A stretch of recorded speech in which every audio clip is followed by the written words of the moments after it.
Hasta ahí nos va a dar para avanzar. No logramos avanzar el perfil lipídico. Ese es el tema que nos quedaría pendiente por tema de tiempo. ¿Ya? En la siguiente clase les voy a volver a poner la fecha de cuántas clases nos quedan, presentación de trabajo de investigación, su examen final, para que nos vamos recordando. Nos quedan como 2 o 3 clases máximo para terminar el semestre.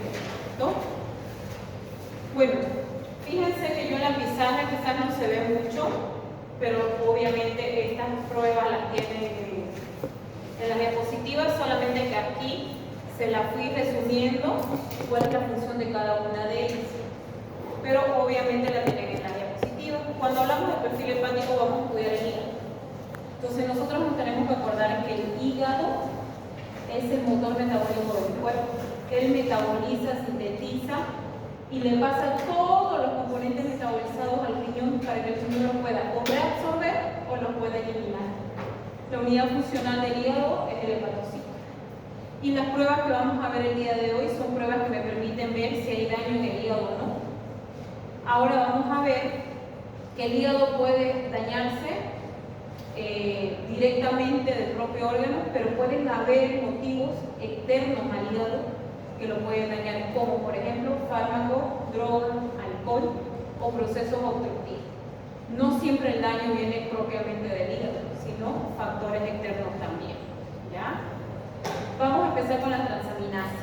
Y seguro que si en algún momento a ustedes le dicen cuáles son las pruebas más utilizadas para detectar daño hepático, seguramente el primero que van a nombrar son las transaminasas. Ahora, ¿por qué? ¿Por qué estas son las primeras en utilizarse para un daño hepático? Son las más sensibles y específicas, en primer lugar.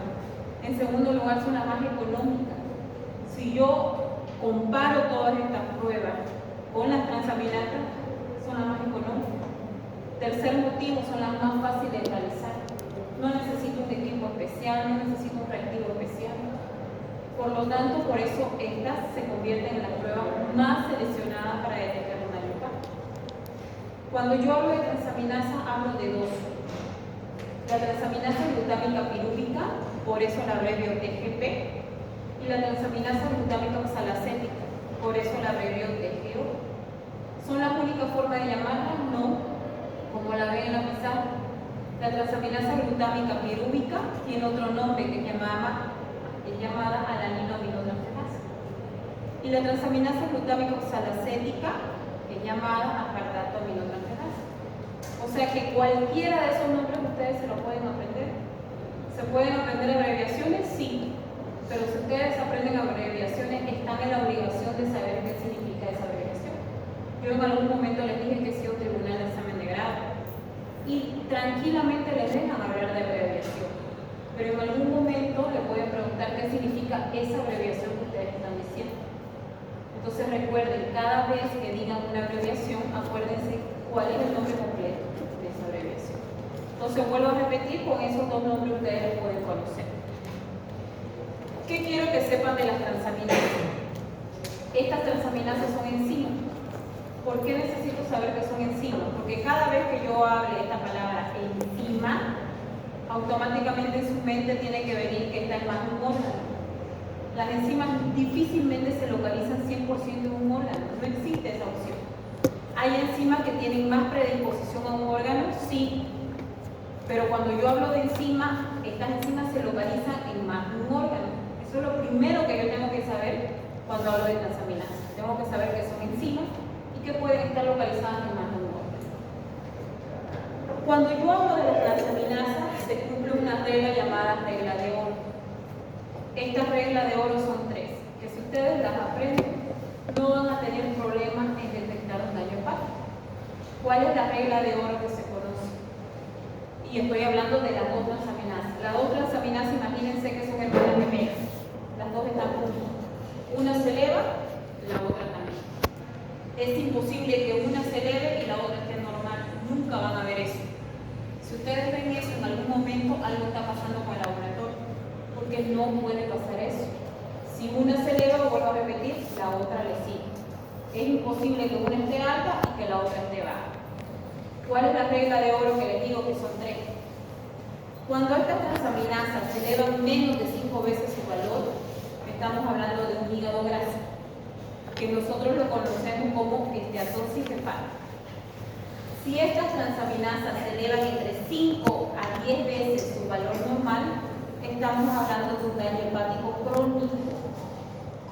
Y si estas transaminasas se elevan más de 10 veces su valor normal, estamos hablando de un daño hepático agudo.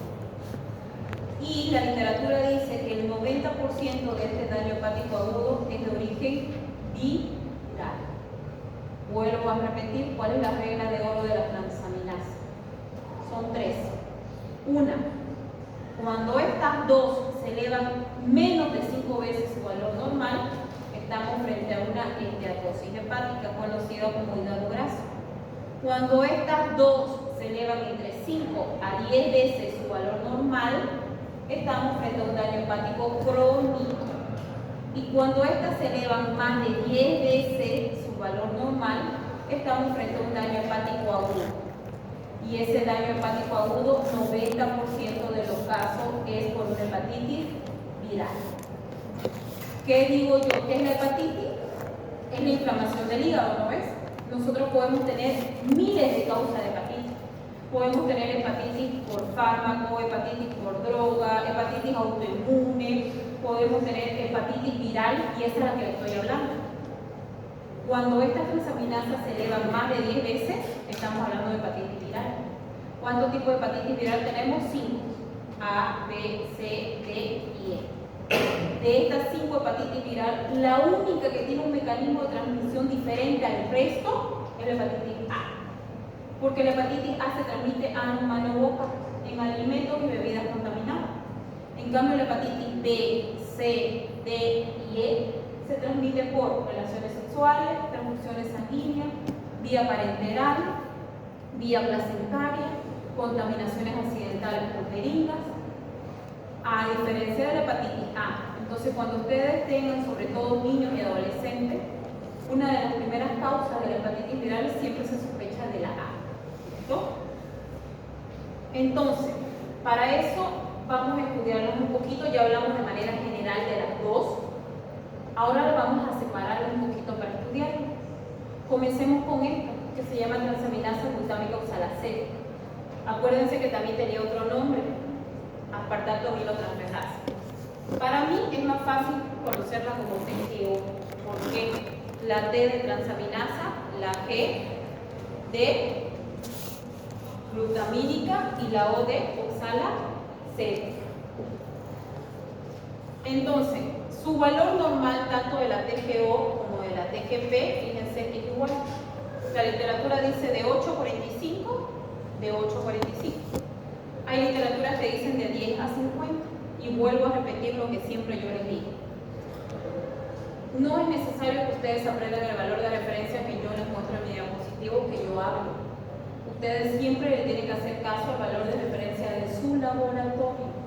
Porque acuérdense que cada laboratorio tiene su equipo y su reactivo diferente. Pero ustedes aquí pueden tener un parámetro de referencia.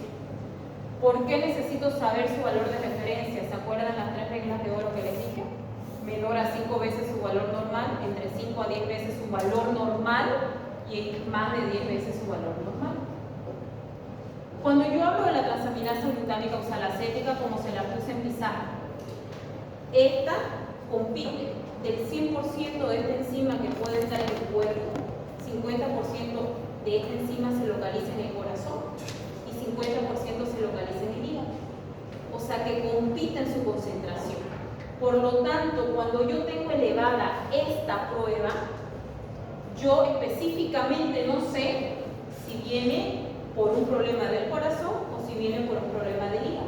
¿Cómo voy a saber? Con la clínica del paciente. Cuando viene del corazón, esta es una prueba que me indica infarto agudo de miocardio. ¿Será que va a ser los mismos síntomas que cuando el paciente tenga daño hepático? No, no van a ser los mismos síntomas. Entonces, la clínica del paciente me va a indicar a mí por qué se elevaron. Ahorita les voy a dar ejemplo para que entiendan mejor. La transaminasa glutámica pirúvica, esta del 100% de esta enzima que puede estar en mi cuerpo, 70% está localizada en el hígado.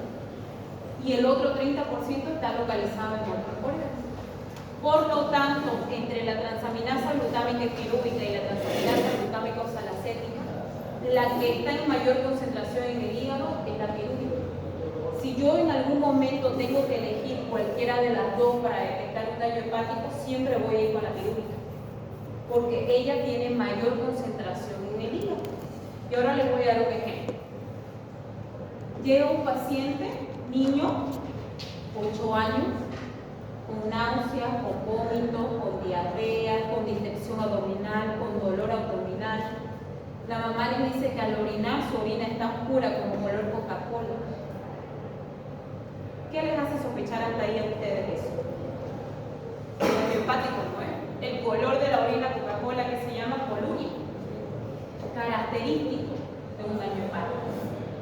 Entonces ustedes le piden transaminasa a este niño con todos esos síntomas porque sospechan de un daño hepático. Y sus resultados llegan. Resulta que este niño tiene la transaminasa glutámica pirúvica, la tiene en 3000. Su valor normal era hasta 50.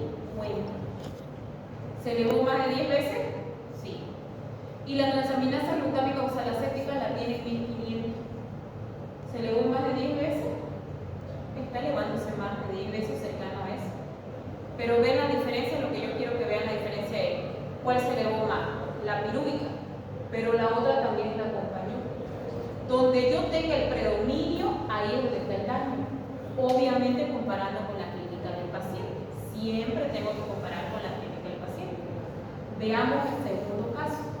Llega un paciente de emergencia, sudando frío, agitado, también con náusea, con dolor de cabeza, con vómitos, le toman los signos vitales, su presión está alta, tiene dolor precordial, no tiene dolor abdominal, no hay diarrea, y lo único alternativo es que está muy ansioso, se siente agitado, no puede respirar, tiene dolor precordial y la presión arterial alta, pero tiene náuseas y vómitos. Le toman, le hacen un electrocardiograma y el electrocardiograma sale normal, le piden enzima cardíaca sospechando de un infarto agudo de miocardio y la TGO es una prueba que forma parte del perfil cardíaco.